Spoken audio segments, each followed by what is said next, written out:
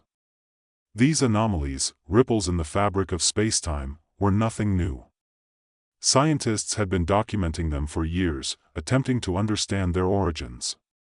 But this particular anomaly, was different. It didn't just shift gravity. It bent it, twisted it, and pulled it in ways Lucas had never seen. His monitor, which was designed to track these disturbances, went haywire. The screen flickered, then buzzed, then crackled with static. Lucas watched, dumbfounded, as the numbers on his screen defied logic. Something was coming through, something that was beyond the capabilities of any machine he knew. His pulse quickened. He tried to steady his breathing, but something deep inside told him that this wasn't a normal occurrence. It wasn't just an anomaly. It was a signal. Before he could even begin to comprehend what he was witnessing, the lights in his small office flickered and went out. A strange humming noise filled the room, vibrating in the air around him. He stood up, his heart racing. Then, in the blink of an eye, a massive distortion appeared before him, an iridescent, shimmering portal that stretched the space in his office into strange angles. The distortion wasn't just in his room. It was everywhere. The air felt thick, pressing in on him. Lucas froze in place, his mind spinning, his body paralyzed by the sheer absurdity of what was happening. Then, without warning, a voice boomed from the void. "You have been chosen." It wasn't an ordinary voice, it wasn't even human. The sound was both alien and familiar, as though the words were seeping into his mind from some deeper dimension. Lucas stumbled back, tripping over a pile of textbooks. He managed to catch himself just as the voice spoke again, this time in perfect English. "You have triggered the signal, Lucas Hawk. You are invited to play the gravitational game." The phrase echoed through his skull, each word heavy with significance. His breath caught in his throat. "What the hell is going on?" he muttered, his voice trembling. Another ripple of sound shook the air, and suddenly, a figure appeared in front of him, a being that defied description. It wasn't human. It wasn't even entirely corporeal. It seemed to exist partially in this dimension, but also in others, flickering in and out of view. It had the form of a humanoid, but its features were constantly shifting, as if it was made of liquid light, folding in on itself and reassembling in different configurations. "I am Zetrock, a representative of the Xanthier," the figure intoned, its voice vibrating in the space around him. "And you have been selected to participate in the greatest contest the universe has ever known." Lucas's mind was reeling. I don't understand. What is this game?" Zetrock's shifting form seemed to stabilize, and the being leaned forward, eyes, or what passed for them, focusing intently on Lucas. "The gravitational game is not just a game. It is the ultimate contest of power, survival, and intelligence. The players are those who can manipulate the laws of the universe itself, particularly gravity, the most fundamental force. You, Lucas Hawk, have triggered an event that reveals your unique potential to control gravity. You will compete with others like you, in multiple dimensions, each bending the very laws of space and time. The winner will gain dominion over the universe's most sacred laws. You will control the flow of time, the fabric of space, and the very force that holds everything together, gravity." His head spun. The voice of Zetrock continued, explaining the rules of the game, but Lucas barely heard it. His mind was struggling to keep up. Gravity? Laws of space and time? Domination over the universe. He wasn't sure if he was dreaming or hallucinating. The absurdity of the situation was enough to make him want to laugh. But there was no time for that. Before he could say anything else, Zetrock snapped his fingers, or at least, that's what it looked like. A strange, invisible force enveloped Lucas, and suddenly he was weightless. He felt himself being pulled, lifted, and flung through what seemed like 100 dimensions at once, each one more alien and impossible than the last. His body slammed against something soft, then solid, then liquid. He heard voices, but they were distant and garbled. There was a pressure. His entire body was pressed into an invisible wall, the force crushing his bones, making it hard to breathe. His chest felt like it was going to collapse in on itself. Just as he thought he might suffocate, everything went still. "This is the threshold," Zetrok's voice echoed in his mind. "This is where your journey begins." Lucas tried to move, but his limbs were heavy, unresponsive. His body felt like it was being pulled in every direction, caught between the grip of some otherworldly force. He gasped, barely managing to stay conscious. "We will guide you," the voice of Zetrok continued. "But you must prove your worth in the game. You will be tested. Survive, and you will learn how to control gravity. Fail, and you will cease to exist in this form." Lucas opened his mouth to protest, to beg for answers, but no words came out. His vision blurred, and before he could comprehend what was happening, darkness overtook him. When Lucas awoke, he was no longer in his office. He was in a vast, strange environment, a place that seemed to exist outside of normal space. His body was weightless, suspended in midair. He could feel the pull of gravity, but it wasn't the Earth's gravity. The forces acting on him were unlike anything he had ever felt.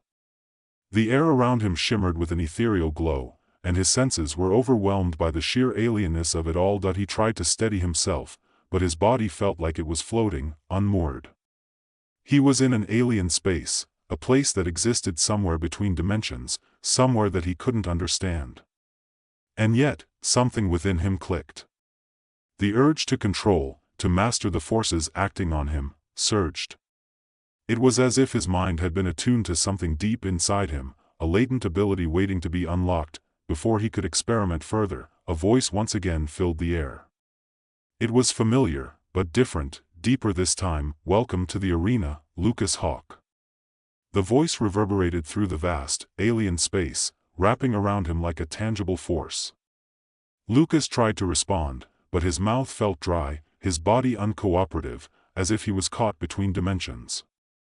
It was the same feeling he'd had when he first entered this strange realm, a weightless, floating sensation that made him feel small and insignificant, like a grain of sand adrift on a cosmic ocean. Yet somewhere deep inside him, a spark of recognition ignited. The voice wasn't just an announcement. It was a challenge. A sudden rush of air, heavy and thick, shifted around him, pulling him toward the center of the space. His feet, or what felt like feet, touched down onto something solid. The gravity in this place didn't behave like anything he understood. It wasn't like Earth's gravity. No, this felt mutable. It bent, it swirled, it pressed down on him like a phantom force, fluctuating with an unpredictable rhythm. He could feel it now, this strange pulse of energy that seemed to govern everything. A flash of light burst before him, and a shimmering panel materialized out of thin air, suspended just above his eye level. The holographic display flickered, coming into focus with a rapid clarity that startled him. On the screen was a simple message: "Objective, survive." A chill crept down his spine. The voice spoke again, but now it seemed to echo from everywhere around him, weaving through the very space he occupied. "You are not alone in this arena. You will face challenges unlike anything you have ever imagined. Others, like you, have been summoned. They will test you. To win, you must be the last to stand." The words sent a chill through him, but they also stirred something deep within. He wasn't just a scientist anymore, analyzing data and calculating outcomes. This was different. This was real. His mind, always sharp, immediately started processing what this meant: survival. It wasn't just about outlasting opponents. It was about mastering the very forces of nature itself. Gravity. Time. Space. Before he could gather his thoughts, a swirling vortex opened up in front of him, sucking him toward it. There was no time to prepare, no chance to fight it. Lucas felt his body being pulled once more, his senses assaulted by the sensation of being torn through countless dimensions, traveling faster than he could comprehend. The dizziness returned, and for a moment, he was certain he might lose himself in the vastness of it all. But just as quickly as it started, the vortex spat him out, depositing him onto solid ground with a force that sent him sprawling. He landed on his knees, gasping for breath. The world around him was different again, but there was something familiar about it, a sense of gravity that seemed almost Earth-like. But no. It wasn't. He quickly realized the truth: everything here was a distorted version of reality. He wasn't on a planet, not really. This place, whatever it was an artificial construct designed to test him, to force him to push the limits of his abilities. Before him, a towering structure loomed. It wasn't like any building Lucas had ever seen. It seemed to exist outside the conventional rules of physics. Its surfaces rippled and shifted, and it pulsed with an unnatural energy. He could feel it, too. The gravity here was intense, pressing down on him from all directions. But there was something else, a strange force that seemed to tug at him, pulling him in different ways. He wasn't sure if it was the building, or the game itself, or something inside of him, but it didn't matter.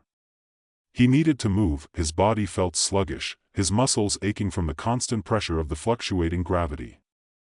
The weight wasn't like anything he had felt before. The rules here weren't clear. He couldn't rely on what he knew. His training as a physicist meant nothing here. He had to learn, adapt, and survive. In the distance, he saw movement. At first, it was just a flicker, like a mirage.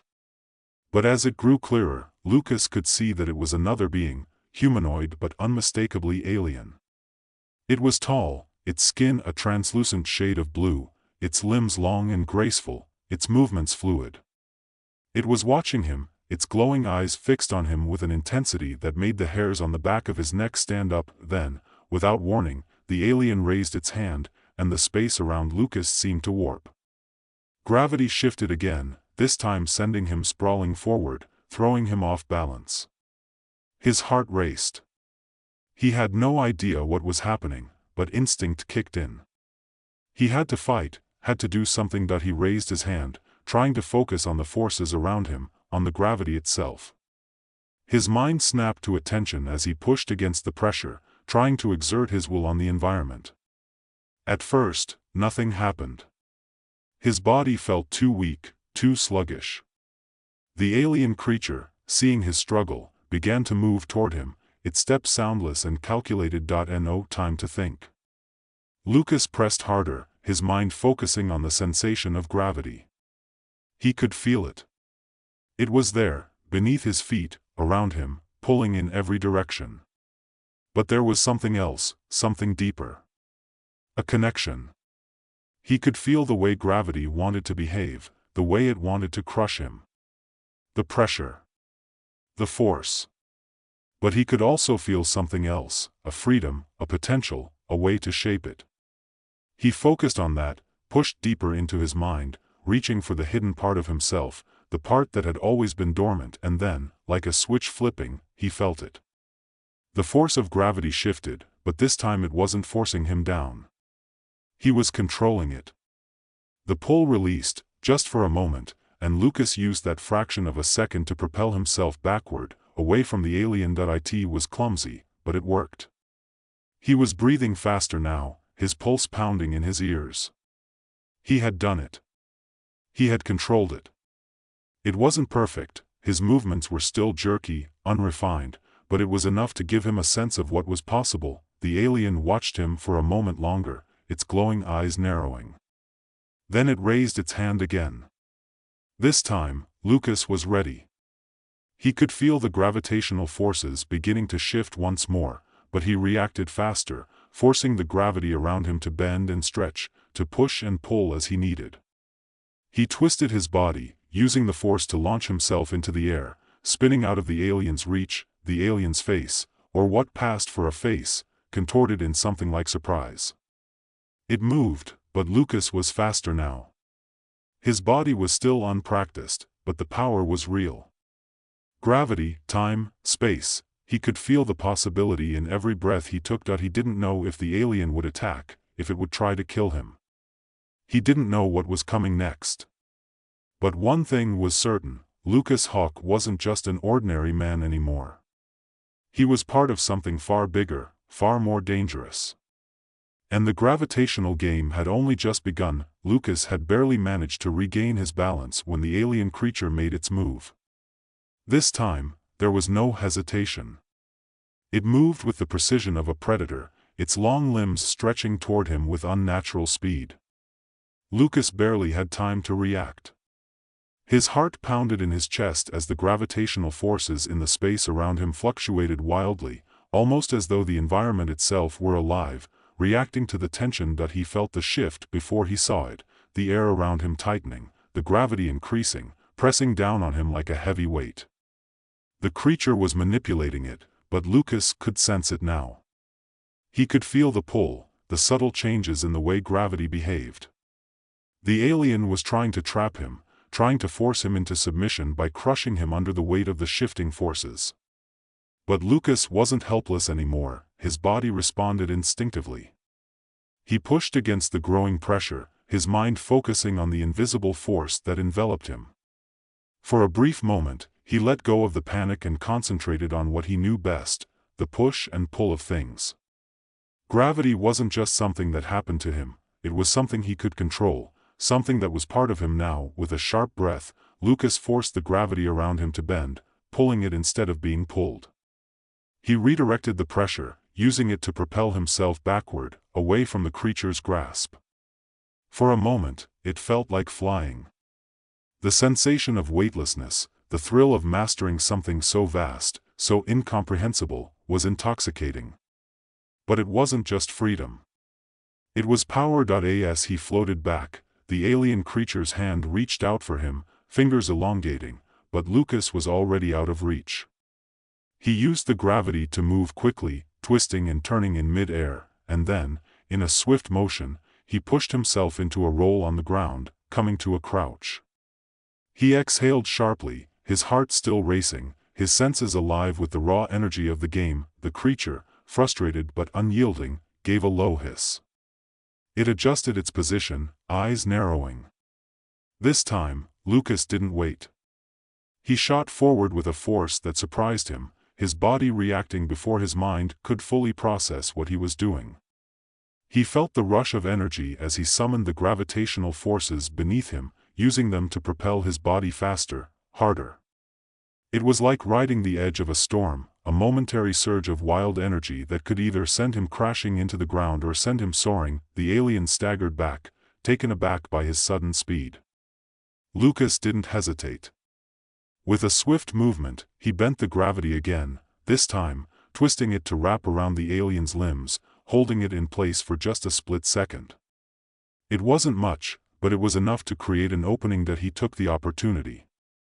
With a force he didn't even know he had, Lucas surged forward, using his new power to manipulate the gravity beneath him. The alien tried to struggle, but Lucas held it in place, bending the gravity just enough to limit its movements. The creature's glowing eyes flared with what Lucas could only assume was anger.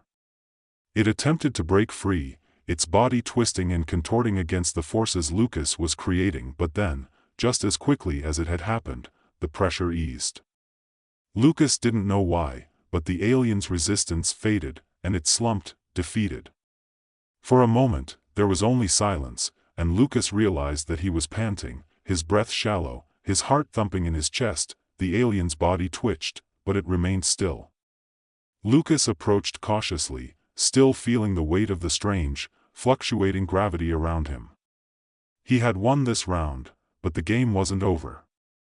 "Congratulations, Lucas Hawk," came the voice from everywhere and nowhere at once, its tone cold and unfeeling. "You have passed your first test." Lucas stood over the fallen alien, staring at the creature's glowing form. It seemed almost peaceful now, a far cry from the violent predator it had been moments ago. He didn't know if it was truly defeated or if it was just waiting for its next chance to strike. But one thing was certain, he wasn't done yet. "This is only the beginning." The voice echoed again. "You will face more opponents. You will face more trials. This arena is only the first stage. Survive, and you will be tested again. Lucas didn't respond. He wasn't sure what to say. He was still processing everything, the surrealness of the situation, the weight of the power that had just surged through him, the realization that he was part of something much bigger than he could have ever imagined. And, of course, the knowledge that this was only the first step. His thoughts were interrupted by the sound of shifting, the strange gravitational field changing once more. It was subtle at first, just a slight tug on the fabric of space around him. But it grew stronger. The pull of gravity shifted, and Lucas knew what was coming, that he didn't have to wait long. Before he could react, the ground beneath his feet trembled, and a new figure emerged from the shifting gravity. This one was different. The being that appeared was massive, its form hulking and distorted, its features twisted into something monstrous. It looked like something straight out of a nightmare, its body a mass of churning energy, its face a cruel and alien mask. It was a creature built for destruction, its very presence exuding power and malice. Lucas didn't hesitate this time. He could feel it, the instinctual need to survive, to fight back. He reached out with his mind, feeling the pull of gravity beneath him, and forced it to shift. The air around him rippled as he focused, pushing the energy outward, manipulating the forces around him. The creature lunged, but Lucas was ready.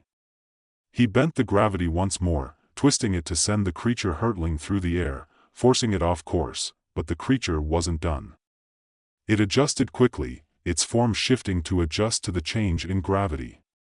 It moved in ways that defied logic, shifting through the air with terrifying speed. Lucas could feel the power in the creature's movements, could sense the raw force behind each strike. This wasn't just a test of skill, it was a test of endurance. The stakes had just gotten much higher. The creature lunged again, and Lucas could feel the force of its momentum. He twisted his body, manipulating the gravity once more, trying to deflect its attacks, trying to outmaneuver the brute force of the creature's assault. But the creature was relentless, each strike heavier, faster than the last. Lucas was beginning to feel the strain. His mind was racing, trying to keep up with the constant shifts in gravity, trying to predict the creature's next move. But it wasn't enough. The alien creature was too fast, too strong. It was playing a game of its own, using its raw power to wear him down. Then, Lucas had an idea. The creature relied on brute force, using its overwhelming mass to crush him. But what if he could use that against it? What if he could make the creature's own strength work against it? With a sharp intake of breath, Lucas focused, drawing on every ounce of concentration he had left.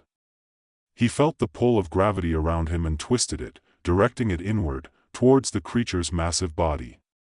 The force of the pull increased, and the creature, surprised by the shift, faltered. It was the opening Lucas needed. With everything he had left, he pushed the gravitational force outward, not just to push the creature away, but to fling it back. The sheer force sent the creature crashing into the wall of the arena, its body slamming into the structure with a deafening crash. For a moment, there was nothing but silence. Lucas stood, breathless, his limbs trembling. His body was sore, exhausted from the constant manipulation of the forces around him. But as the dust settled, he realized that he had done it. The creature lay motionless, the gravitational forces keeping it pinned to the wall. Well done, Lucas Hawk. The voice again. This time, it wasn't congratulatory, it was almost dismissive. You've passed this test. But remember, you are not alone in this game. Others will come. And the challenges will only grow harder from here. Lucas didn't respond. He didn't need to. He was beginning to understand the stakes, and the power he had at his fingertips. But one question lingered in his mind: what would happen if he won? Would he be able to control the universe? Could anyone handle that kind of power? He didn't know the answer. But one thing was certain: this game wasn't just about survival. It was about something much bigger. Something that could change everything. The silence lingered, stretching uncomfortably in the strange arena. Lucas stood still, his heart still hammering from the intense fight, his muscles trembling with exhaustion. The creature he had just dispatched was motionless, pinned to the wall by the forces of gravity that he'd manipulated. But the victory felt hollow. He didn't know what came next, or if there even was a next. This arena seemed endless, shifting, altering itself with every passing moment. It wasn't just a place, it was a puzzle, a test that never seemed to end. Lucas wiped sweat from his brow, his mind racing. The voice had spoken to him again, but there was something about it that unsettled him. "Others will come," it had said. The words echoed in his mind, reminding him that this wasn't just a matter of surviving. This was a war, and it was being waged not just in this arena, but across the very laws of the universe. This game was far more than a mere contest of physical endurance or raw power, it was about domination. Whoever emerged victorious would hold the keys to the cosmos itself. He glanced at the alien creature, still unmoving against the wall. He had won, but at what cost? There had been no way to prepare for the shifting nature of the challenges here. No way to know how to anticipate his enemy's moves, or even how to use his new power to its full potential. But the truth was, Lucas felt different now. More than ever, he was attuned to the forces around him, to the gravitational fields that defined this strange world. It was like an extra sense, a connection to something deep, something primal. And with it, he could feel the game unfolding around him. The next challenge was already on its way. As if to confirm his thoughts, the space around him began to shift again, subtly at first. The ground trembled beneath his feet, and the air seemed to thicken, as though the very fabric of the arena was warping in response to an incoming presence. Lucas didn't have to wait long. From the shadows of the distorted landscape, another figure emerged. This one was unlike the last, smaller and more compact, but no less dangerous. It moved quickly, its body a blur of motion, almost too fast for the eye to follow. It wasn't just its speed that caught his attention, it was its aura, its presence. Something about this new adversary felt different, more intelligent, more calculating. Lucas instinctively reached for the gravitational forces around him, already preparing for the fight ahead. But this time, something felt off. The weight of the air shifted unnervingly, the force of gravity around him increasing in subtle, unpredictable waves. It was as if the very environment itself was responding to this new player. This opponent wasn't just manipulating gravity, it was bending it, like a conductor shaping a symphony of forces. Lucas' breath quickened, his mind racing. He hadn't felt this much pressure in the arena before. It was more than just the opponent in front of him, it was the environment itself, shifting, adapting, growing more hostile with every second. The new figure paused just a few meters away, its form coming into sharper focus. It was humanoid, but its skin was translucent, shimmering with the same otherworldly glow that had marked the other contestants.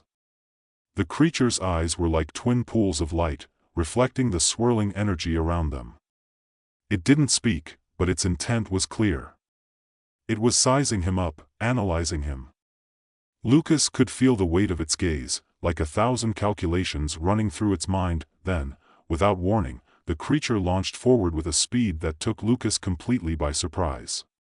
It was a blur of motion, its limbs cutting through the air like a predator closing in on its prey. Lucas barely had time to react, but his instincts kicked in.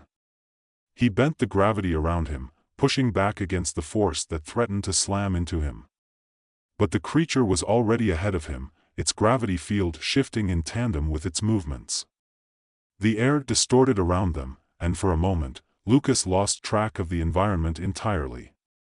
Gravity was no longer a predictable force, it was fluid, volatile, changing in ways he hadn't yet mastered. The creature's foot struck the ground, and in an instant, the gravitational force around Lucas increased dramatically. It felt like a crushing weight on his chest, and he staggered under the pressure, unable to keep his footing. The force of the blow sent him tumbling backward, crashing into the ground with a painful thud. His head spun, his body aching from the sudden impact. He tried to get up, but the gravity around him was too strong, forcing him down into the ground, Like being pinned by an invisible hand, the creature stood over him, its glowing eyes fixed on him with an expression that could only be described as coldly analytical. It didn't hesitate. Without a word, it raised its hand, and the air around Lucas shifted again. This time, the gravity pulled him, dragging him toward the creature's outstretched palm.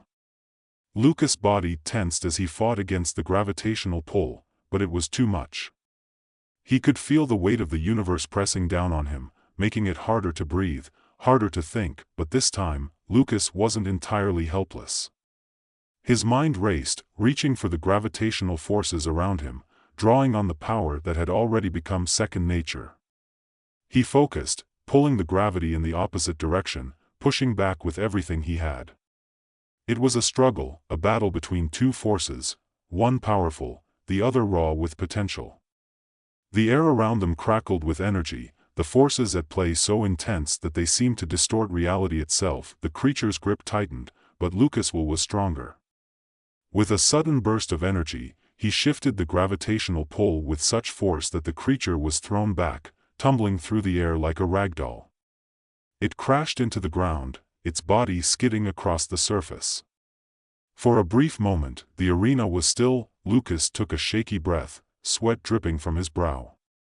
His body felt heavy, his muscles aching from the strain of the constant manipulation of gravity. But he had won this round. He had used the creature's own force against it.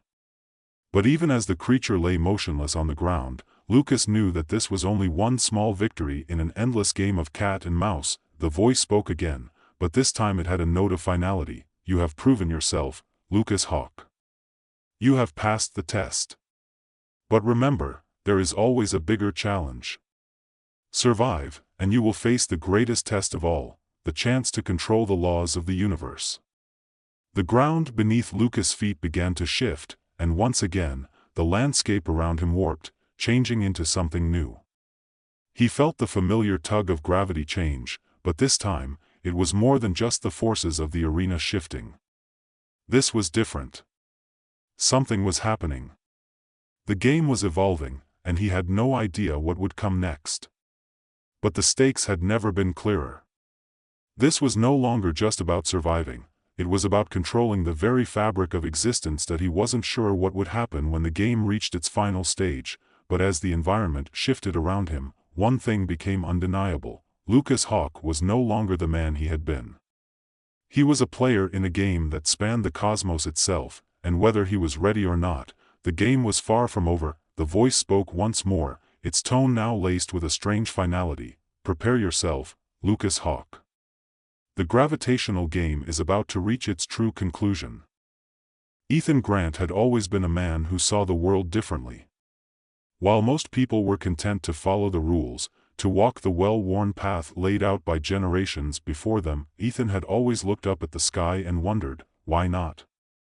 He was the type of person who saw a mountain and immediately thought about what was beyond it, rather than the view from the top.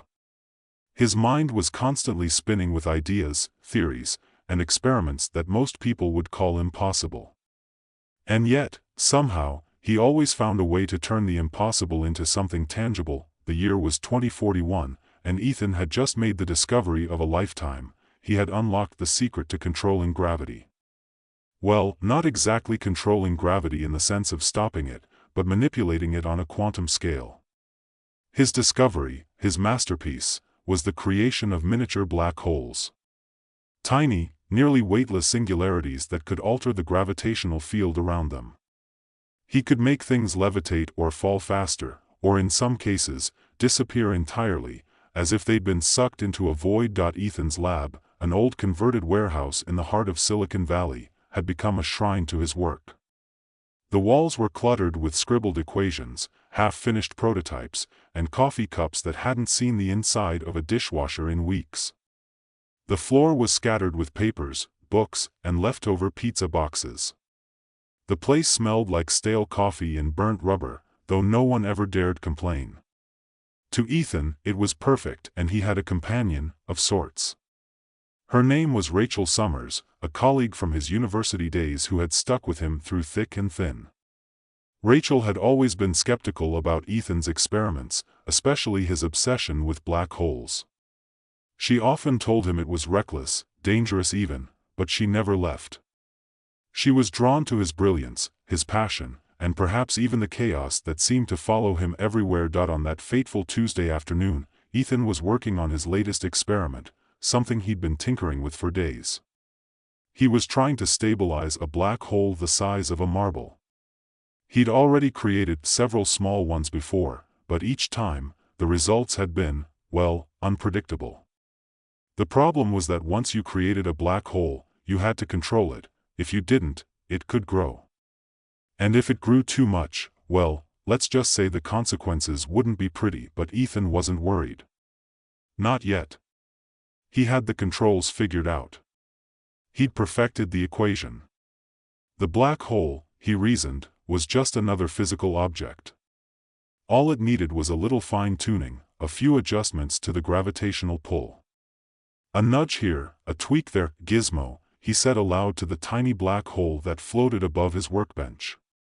He had named it after the little gadget his father had given him when he was younger, an old handheld game console that had become a comforting relic of his childhood.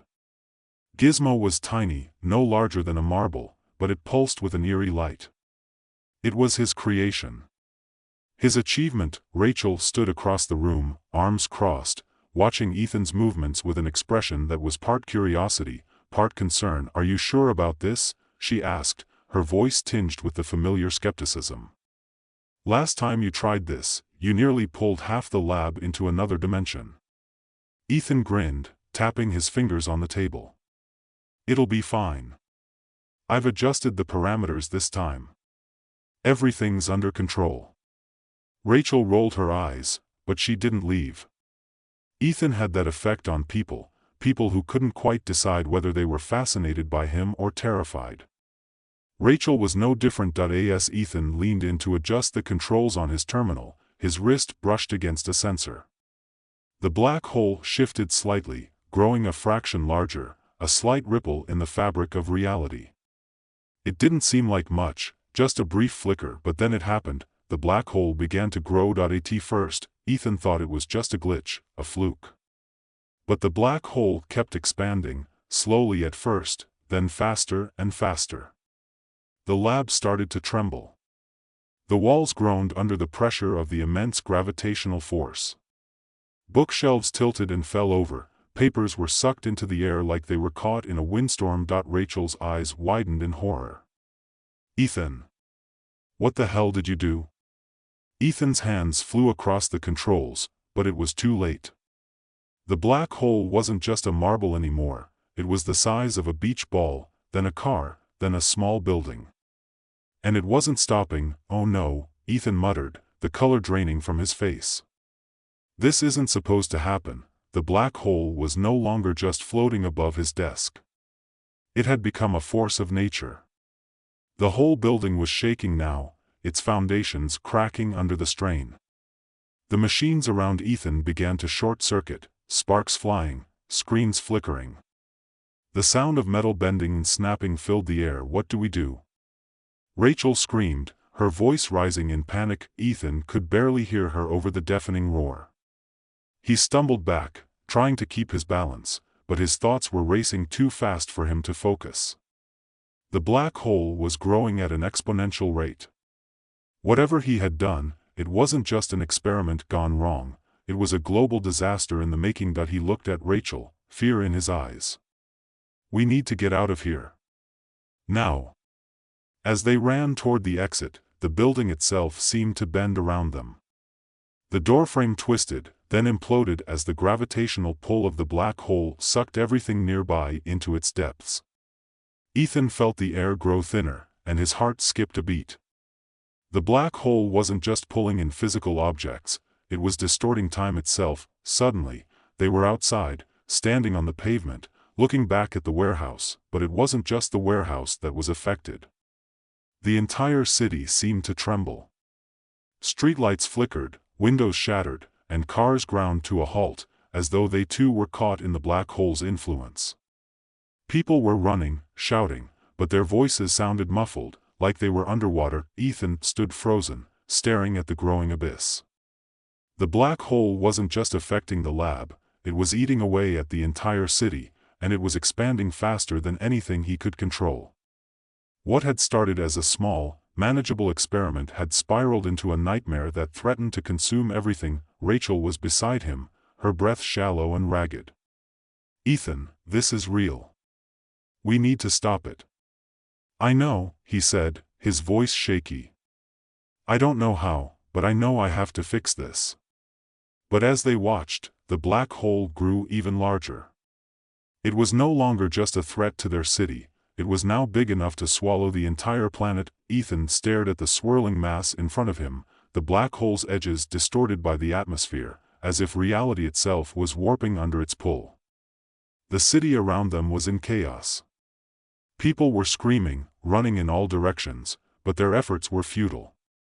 No one could outrun the force that was pulling them toward the center of it all. "Ethan."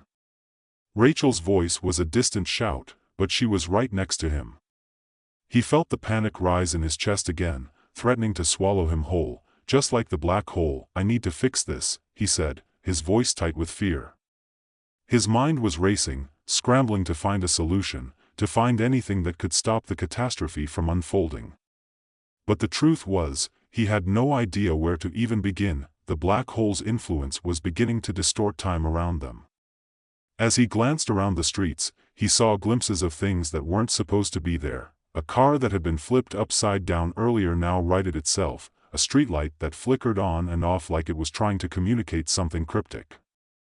It was as if the rules of nature had lost their grip, and nothing was quite as it seemed anymore. Rachel grabbed Ethan's arm, snapping him out of his trance. "What do we do?" she asked again, her voice full of urgency. "How do we stop it?" "This is your fault, Ethan.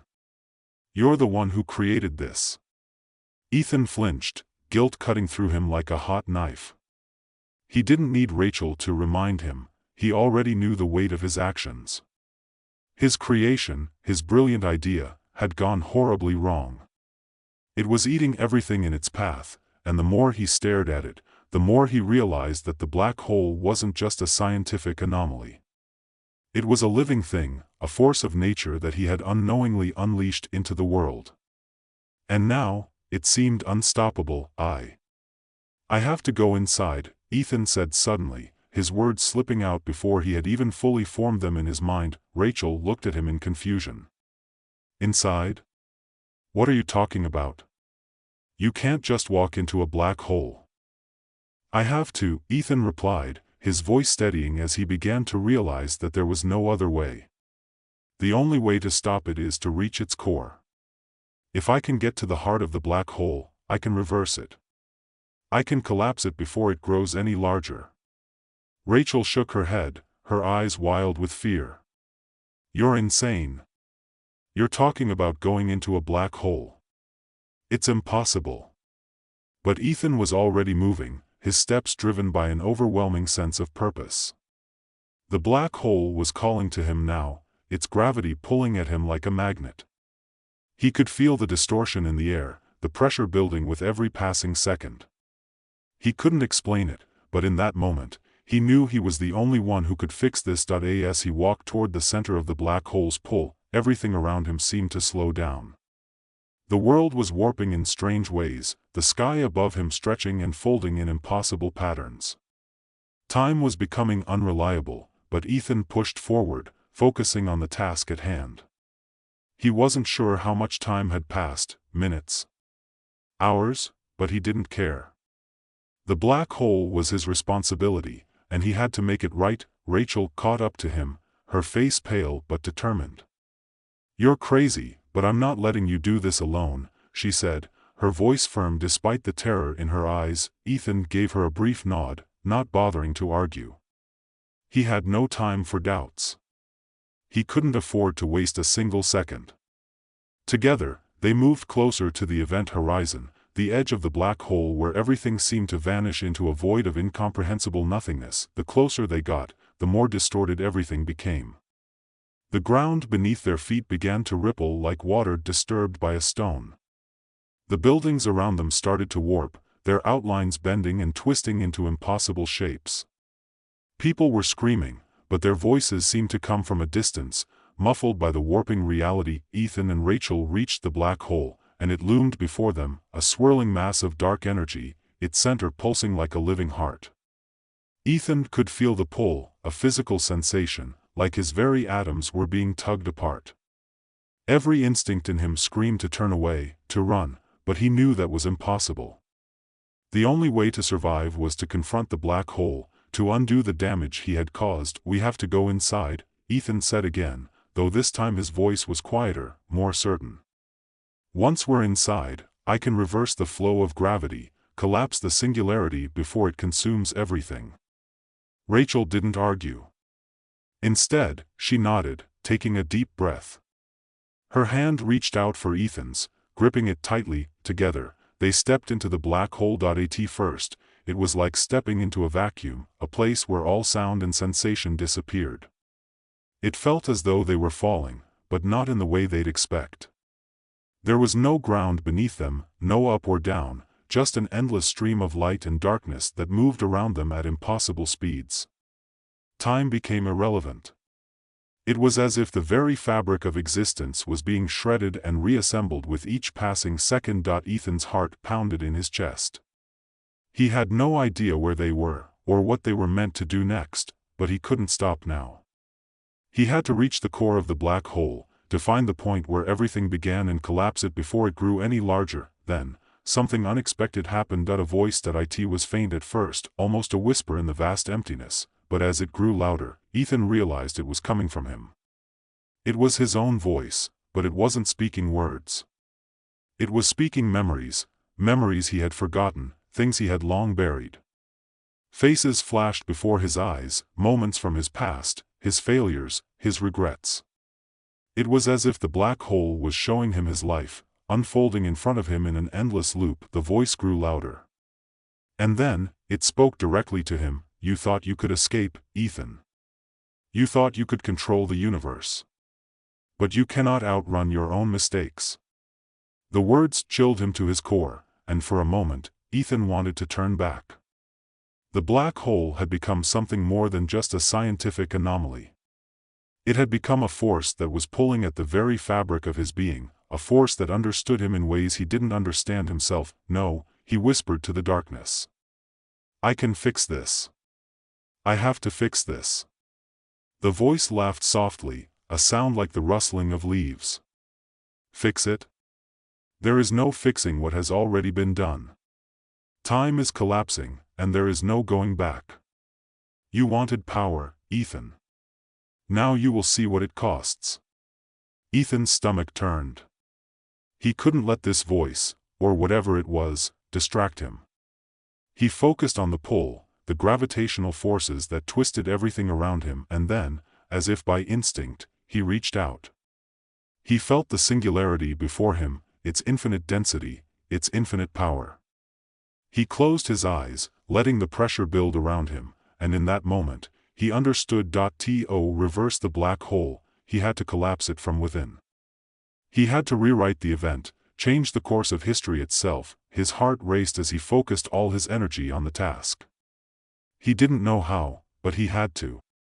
The universe was waiting on him to act, and then, everything stopped, the swirling chaos around them faded, and for a moment, there was stillness. Absolute silence. Ethan opened his eyes, and what he saw was beyond comprehension. The black hole was shrinking, collapsing, folding in on itself. Time reversed. The reality around them began to return to normal, the city outside slowly rebuilding itself, as though the black hole had never existed. Ethan and Rachel were standing back in the same street they had started from, as if nothing had happened. The world was still intact. The sky was clear. People walked by, oblivious to the chaos that had nearly consumed them all. For a long moment, neither of them spoke, but then, as they stood together, Rachel finally looked at Ethan, a soft smile on her face. "You did it," she said quietly. Ethan nodded, a weight lifting from his chest. He didn't know how he had done it, or why it had worked, but in that moment, he felt something he hadn't felt in years: peace. The black hole was gone. And with it, the guilt, the fear, the uncertainty. He had fixed his mistake, but as he turned to leave, something nagged at the back of his mind. There was no way to truly undo the damage, no way to know how deep the ripples of his actions would stretch across time. Still, for now, he had done what he could. He had saved the world, and maybe, just maybe, he had saved himself. The world, once again, felt normal. The rush of the city around them, the hum of distant traffic, the chatter of pedestrians, it all returned with a sense of comfort, so much so that for a brief moment, Ethan wondered if it had all been a dream. Maybe the black hole, the chaos, the fear, it was all just an illusion. But the weight in his chest, the exhaustion that clung to his every step, told him otherwise. Rachel was silent as they walked down the street, side by side, neither of them speaking. It wasn't that they didn't want to, there was just too much to say, too much that had happened in such a short span of time. Words felt too small to encapsulate the magnitude of what they'd experienced. And maybe, just maybe, it was easier to leave the silence to settle between them. Ethan caught sight of a newsstand ahead, the headline on the largest newspaper striking him like a punch to the gut: Global Black Hole Event. Is Earth's fate truly secure? He stopped in his tracks, staring at the paper as if it might come alive and call him out. What if it wasn't over? What if the black hole still lingered in some forgotten corner of space? Or worse, what if something worse was coming? He didn't have answers, and neither did anyone else. Rachel stopped beside him, following his gaze. Her eyes narrowed as she took in the same headline. You know, there's going to be a lot of questions now. A lot of people who want to know how we stopped it, why we stopped it, and, I don't care. Ethan cut in, the words falling out before he could stop them. I don't care what people think. What matters is that it's over. We stopped it. Rachel raised an eyebrow but didn't say anything. She knew better than anyone how deeply Ethan felt about his work, his need for validation. But this time, he didn't want the spotlight. He didn't want the accolades. He just wanted peace. He'd spent so many years searching for answers, solving equations, chasing scientific discoveries that, in the end, had almost destroyed everything. There's still a lot of loose ends, Rachel said after a beat, her voice quiet, but serious. This isn't just about you and me anymore. There are consequences. There's more to this than what happened in that lab, Ethan. People are going to want to know how a black hole came to be in the first place, why it didn't just collapse on itself right away. Why it almost destroyed the planet. And why, you were the one who unleashed it. Ethan flinched at the last words. It wasn't the first time Rachel had mentioned it, her voice always holding that edge of frustration, but it cut deeper now. He had tried so hard to convince himself that it wasn't his fault, that the black hole was simply a result of forces beyond his control. But no matter how much he reasoned, the truth was undeniable. He had created it. They continued walking in silence for a few more blocks, the city bustling around them, but it felt as if they were in a different world. People rushed past, caught up in their daily routines, while Ethan and Rachel were walking through a reality where every step was uncertain. The air was thick with the unspoken, and for the first time, Ethan wasn't sure he wanted to confront the world outside of the black hole. He had hoped, after everything, that they would return to some semblance of normalcy. But as the buildings around them rose higher and higher, as the sun shone overhead, he realized that what they'd faced had changed everything. He had changed everything. His mind was still in a fog, trying to make sense of it all. His lab was gone, vaporized by the black hole's gravity. His work, his greatest achievement, erased. The people he'd called colleagues, people who had once admired his brilliance, had likely moved on, moved past him. They would ask questions, demand explanations. Some would think of him as a hero, others, a fool. But no one could ever understand the true cost of what he had done. No one could ever know what it was like to hold the weight of the universe in your hands, to feel that pull, that desperate urge to control something so vast, and then watch it slip out of your grasp. Rachel nudged him lightly, snapping him out of his thoughts. You're zoning out on me again, she said with a soft smile, though her eyes were still filled with that familiar concern. You okay? Ethan turned to her, giving her a tight smile. Yeah. Just thinking about everything. Well, don't think too much. It'll drive you crazy, Rachel said with a half laugh, shaking her head. We did it. The world's still here. We're still here. That's what matters. Ethan nodded slowly, but the words felt hollow. The black hole was gone, yes. But was he truly free? Could he ever go back to the life he had before? His work, his research, his obsession, it had led him here. To this moment. To this reckoning. The truth lingered, a weight he couldn't escape. Maybe there was no going back. Maybe there was no fixing the past. But still, part of him clung to the hope that he could move forward. That he could live with what he had done and find some kind of peace. Ethan, Rachel said, her voice softer now, as if reading his thoughts. You don't have to carry this alone. You're not in this by yourself. We can figure this out together. He turned to her, meeting her gaze for the first time since they had emerged from the event horizon. The weight in his chest lightened just a little. He didn't know if he could fix everything. He didn't know if the world would ever look at him the same way again. But he didn't have to do it alone, and that, in itself, was a small victory. They reached the corner of the street, and for the first time in what felt like forever, Ethan stopped. He looked around, taking in the city, the people, the world that was still turning, still moving forward. It was as if the earth had simply shrugged off the black hole's existence, moving forward without a second thought. For the first time in his life, Ethan felt something akin to relief. He had faced the worst, he had stopped the end of the world, but the world, in its infinite resilience, had carried on. I think we should head back, Rachel said, breaking into his thoughts again. Maybe we can grab a coffee? Get some fresh air? You know, pretend like everything's normal. Ethan chuckled, the sound shaky but real. Yeah. Normal. For now, I think that's enough. And so, as they walked away from the chaos that had nearly consumed them, the world outside kept turning. The streets were alive with the usual bustle, the sounds of everyday life. For Ethan, it was the first time in a long while that he felt like he could breathe. Maybe there was hope after all. Maybe, just maybe, he could still find redemption in a world that had almost been lost. As they walked, side by side, the weight of the black hole seemed to lessen, the echoes of what could have been fading.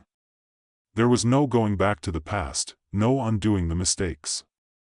But as long as he kept moving forward, as long as he kept breathing, there was a chance for something new, and that, for now, was enough.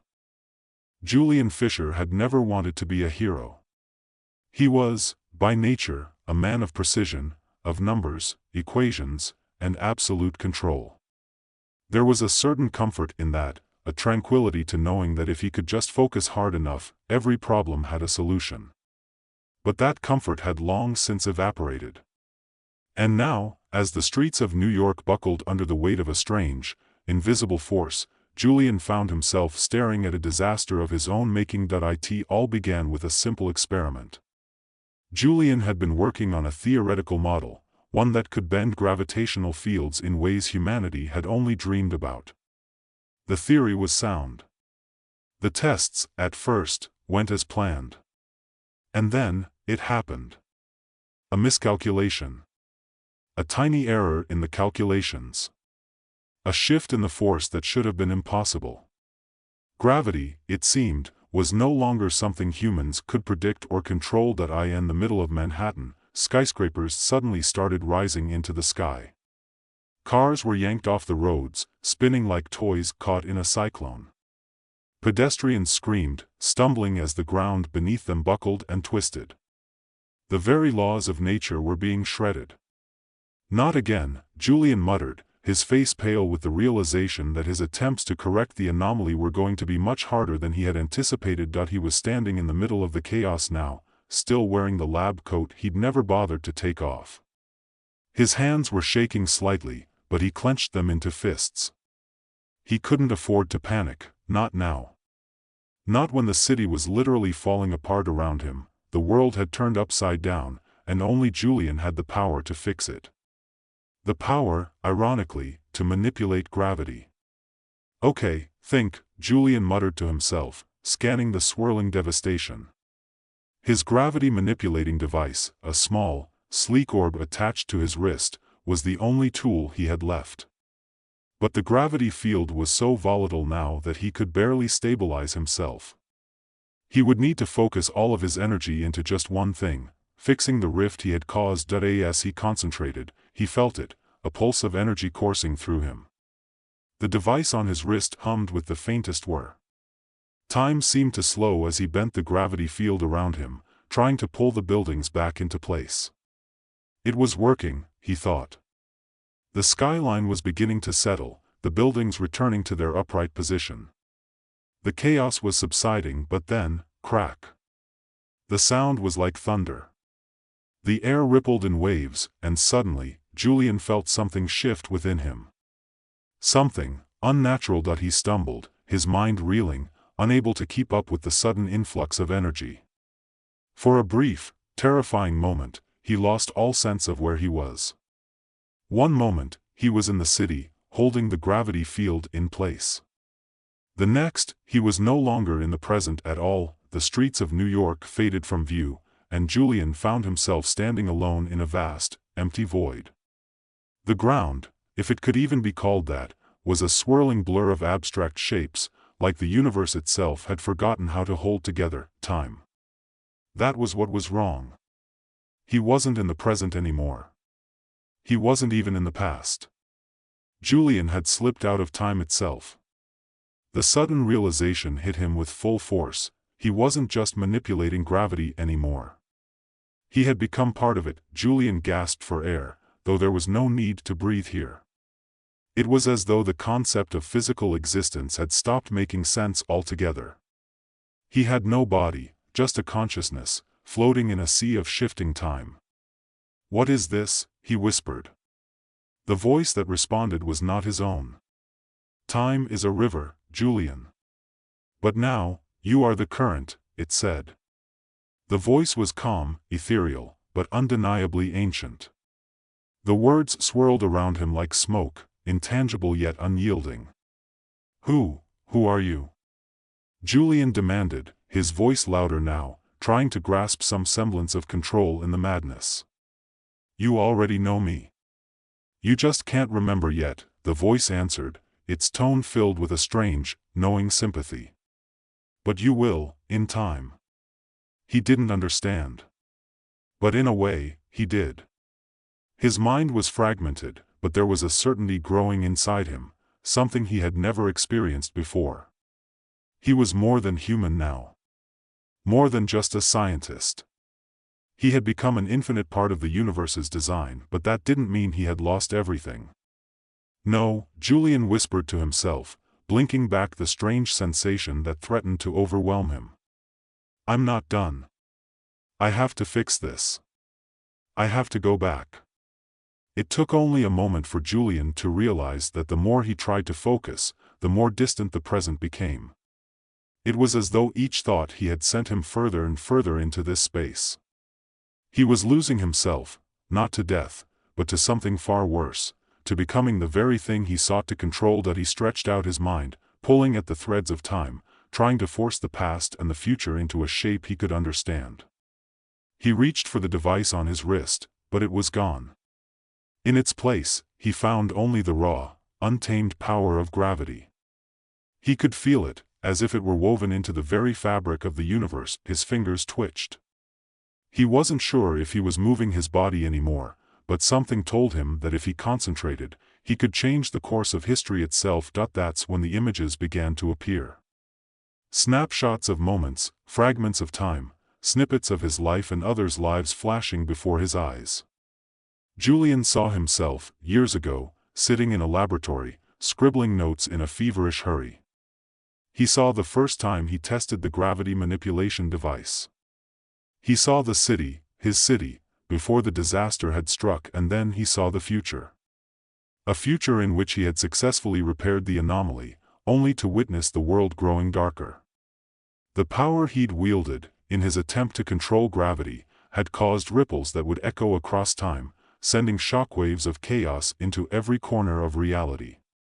People who were never meant to rise to power did so. Events that should have remained buried came to the surface.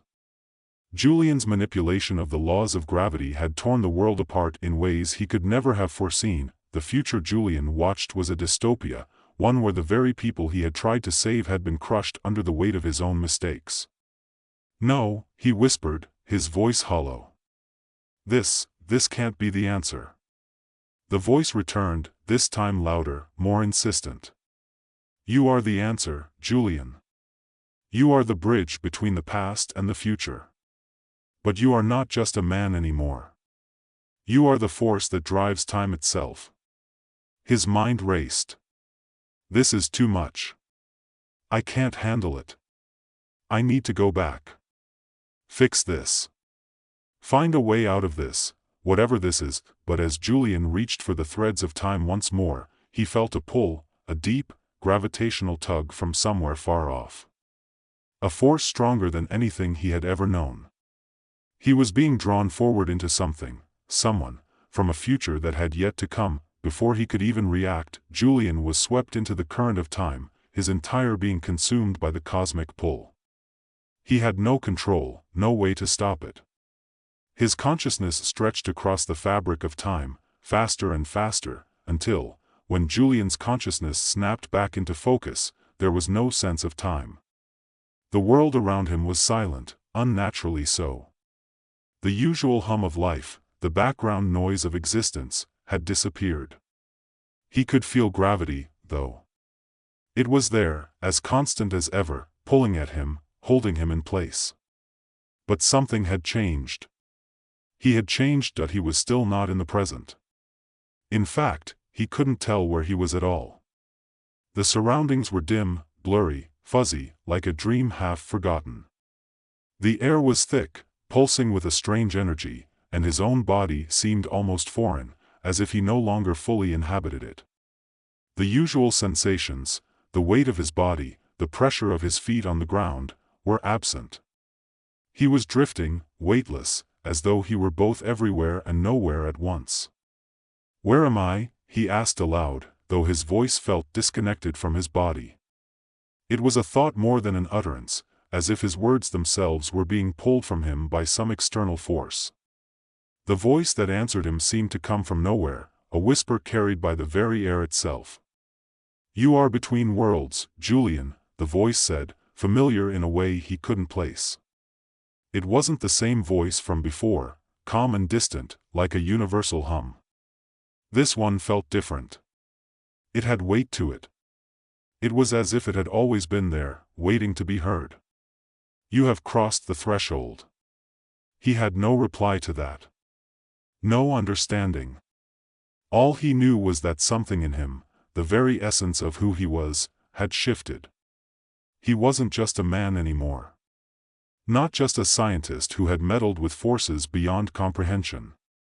He was something more, something that had transcended humanity. "I didn't mean to do this," he said quietly, though he wasn't even sure if anyone was listening. There was no one here, no physical being to speak to, no one to reach out to. Only the pulsing void around him. The words seemed to fall away, lost in the infinite space of this place. "You never meant to, but your purpose has always been written in the stars. The force you control is not just a power, it is the very nature of existence. You are bound to it now. And time is your domain." The voice grew softer, its tone reverberating in his bones. "But you are not alone, Julian." The air shifted, and Julian felt something stir in the distance. It was faint at first, but as it drew closer, the shape began to solidify. A figure emerged from the blurry haze, a silhouette formed from shadows and light. A woman, tall, her features strikingly familiar, though he had never seen her before. She looked at him, and though there was no expression on her face, Julian felt as though she was peering into the very heart of him. Her presence was both comforting and terrifying, like an old memory that refused to stay buried. Her eyes glowed faintly, with the kind of knowing that could only come from someone who had seen the end of things, and the beginning. "You," Julian whispered, his mind racing. "I know you." The woman didn't speak, but Julian could feel her presence, her energy. It was like she had been waiting for him, waiting for this moment when he, too, would cross over. She stepped forward, her movements graceful, yet purposeful. "You've been to this place before, Julian. Though you don't remember it," she said, her voice now clearer, more distinct. There was no hint of doubt in her words, no hesitation. As if she had always known what he would say, what he would do. "You will remember soon enough." "Who are you?" Julian asked, his mind still struggling to grasp what was happening. "What do you want from me?" "Want? I don't want anything from you. I'm here to guide you." She tilted her head slightly. "Though, in some ways, you already know the way. Your power, your manipulation of gravity, it has always been a part of this. You just didn't realize how deeply you were connected to it." Her words sank in slowly, and Julian felt a shiver run through him. He didn't understand it, none of it made sense. But there was something in the way she spoke, something in the certainty of her words, that made him want to believe her. "You're the future," he murmured, staring at her. It wasn't a question. He already knew the answer. The woman nodded. "Yes. And no. I am the manifestation of what could be, what should be, if time flows as it's meant to. But I am also a warning. A reflection of what happens when time is tampered with too much." "I didn't mean to break it," Julian said, his voice strained with frustration. "I just wanted to fix it. To fix the mess I made. But it's all slipping away. I don't know how to control it anymore." She regarded him with a quiet sadness, as if seeing the battle within him, the internal struggle between the man he had been and the force he had become. "You cannot control it," she said gently. "That is the mistake you've made, Julian. Time cannot be controlled. It must be allowed to flow freely. You have meddled with it, and now you must face the consequences. But I can't just leave it like this. I can't just—" He stopped himself, realizing the futility of his words. There was no going back. No simple solution to what he had done. The woman stepped closer. "No. You cannot undo what has been done. But you can reshape it. You can guide it. You can be part of the solution. But first, you must understand what you are becoming." "I don't know what that means," Julian admitted, his voice barely above a whisper. "You will." She smiled faintly, her eyes softening as she regarded him. "But first, you must see the future." With a single motion, she reached out, her hand hovering just above his chest. A pulse of energy, stronger than anything Julian had ever felt, rippled through him. The world around him flickered and began to shift, colors and shapes warping, bending in ways that defied all logic. And then, he saw it, the future. It was a future where the world he knew had crumbled, but not in the way he'd feared. It was not an apocalypse born of destruction, but a subtle unraveling, a reality where the very fabric of existence had begun to warp under the weight of his actions. Julian saw himself, older now, a specter drifting through the ruins of the world he had tried to save. He saw cities in disarray, people living in fear, not because of the disasters he had tried to avert, but because time itself had turned against them. There was no war, no catastrophic event. Just a slow, insidious erosion of everything they knew, everything they trusted. Time, once a constant, had become unpredictable, erratic. People no longer knew what to expect, how to live, when to act. They had lost all sense of the natural order. And Julian saw the truth then. His intervention had caused the unraveling. His efforts to fix the anomaly had only caused greater instability. He had taken the one thing that should have been sacred, time, and torn it apart that he gasped, staggering back. "I did this," he whispered. "Yes," the woman said softly. "But you can undo it. You can repair what you have broken. Not by controlling time, but by allowing it to restore itself." Julian struggled to find his words, his mind still reeling from the vision. "How?" She reached out again, her touch gentle, but firm. "You will become part of the force that holds the universe together. You will not be a man anymore, Julian. You will be the current that runs through the river of time. You will be the gravity that pulls everything back into balance. The past, the present, the future, they are not separate, not anymore. You are all of them." He could feel it then, something deep inside him. A pull. Not physical, but metaphysical. He was no longer just Julian Fisher. He was becoming something greater, something that had always existed in the background of the universe, hidden from view. He was becoming gravity itself. "You are eternal now," the woman said. "And with that eternity comes a responsibility. You are the force that guides the timeline, Julian. Not to control it, but to allow it to flow as it was meant to. It's not about fixing time, it's about letting it be." And in that moment, Julian understood. He could never go back to who he was. He had transcended his own limitations. He was no longer just a man. He was the force that moved through the world, the gravity that kept everything in place. And though it was terrifying, it was also exhilarating. He was part of something larger, something infinite. "You are ready now," the woman said, her voice fading as she stepped back into the shadows. "Go. Restore balance." And with that, Julian Fisher, no longer just a man, began his journey as the eternal force that would guide the universe back to its natural order. Julian felt the change happen, but it wasn't something he could articulate in words. The idea of becoming a force, a thing that transcended time and space, was unfathomable, yet as he embraced it, it made a strange kind of sense. Everything clicked together, but not in a way that gave him clarity. Instead, it was like he had become part of a puzzle where he didn't know what the pieces looked like, but somehow he knew he was exactly where he was supposed to be. He reached out instinctively, a movement that should have been natural. But there was no arm to reach out with. There was no body. His mind expanded, like a ripple in a pond, and then he was everywhere. He was not just in the universe, he was the universe. The concept of time was no longer something he could keep track of. It was a blur of past, present, and future, all wrapped together in an endless loop of possibility. He could feel it, swirling around him, wrapping him in its infinite strands. It was beautiful in a way that terrified him. He wasn't just witnessing time anymore, he was part of it. He was the very thing that bound everything together. Gravity. Time. The fabric of existence itself. Yet, it wasn't enough. The universe had a rhythm to it, a pulse that he could sense now that he was no longer confined to the limitations of human perception. But that rhythm was off.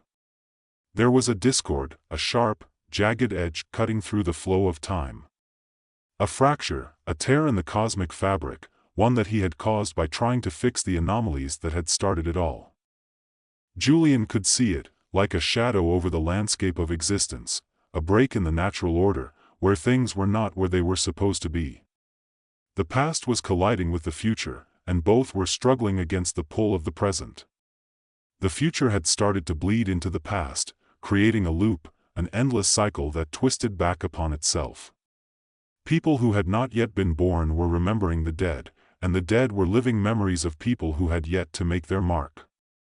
Time was unraveling, losing its boundaries, and Julian, now a part of it, could feel the weight of the cosmic mistake he had made. He tried to reach out, to make sense of it, but every attempt to touch the thread of reality felt like pulling at smoke.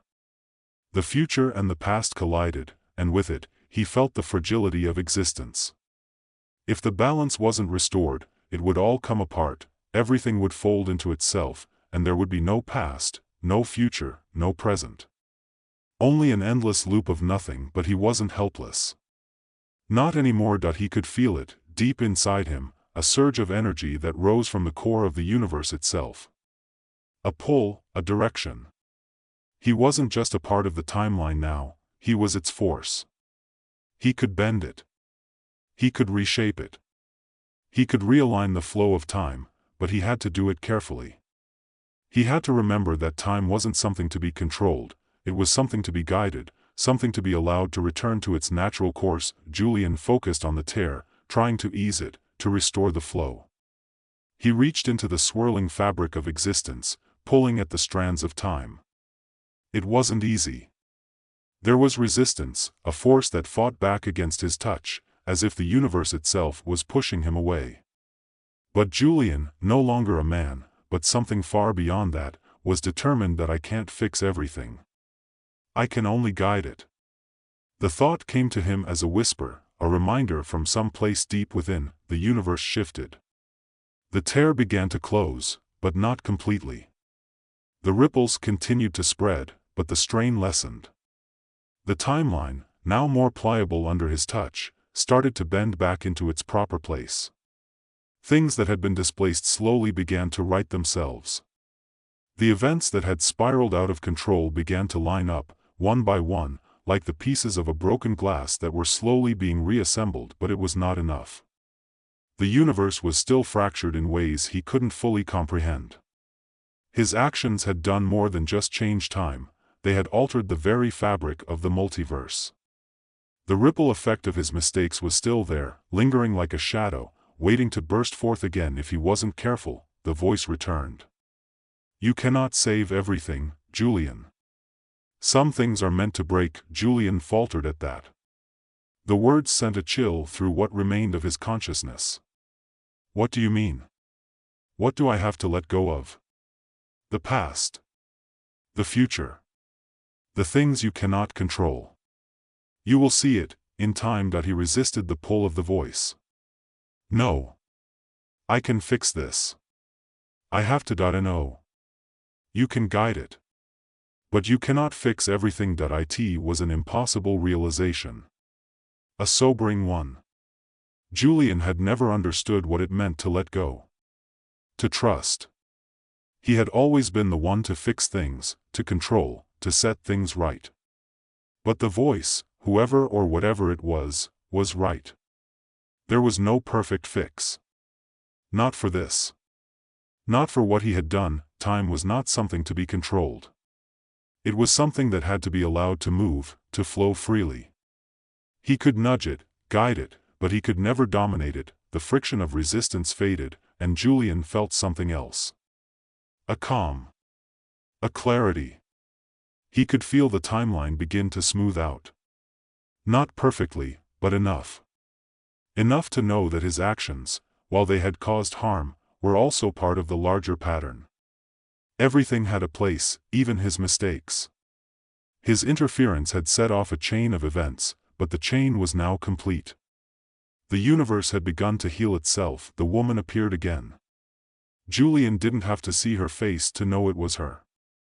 Her presence was like a beacon, a constant, reminding him of everything he had learned. She looked at him, and in her eyes, there was no judgment. Only understanding. You did what you could, she said softly, her voice filled with the same quiet certainty as before. Now, you must let it be. He nodded, the weight of the universe pressing lightly against him. He wasn't human anymore. He had transcended. But he hadn't lost everything. He had gained something else, the wisdom to know that not everything could be fixed. Not everything could be saved. Some things had to be left to unfold as they would. You will be the force now, she said. The current that runs through the river of time. You will guide it, but not control it. Your journey is far from over, Julian. But you are no longer alone. He didn't speak. There were no words for what he felt. He was everything and nothing at once. A presence in the fabric of time, shifting, moving, guiding. Not controlling, not fixing, but simply being. And as the last of the tension in the universe eased, Julian found himself standing on the edge of the great river of time.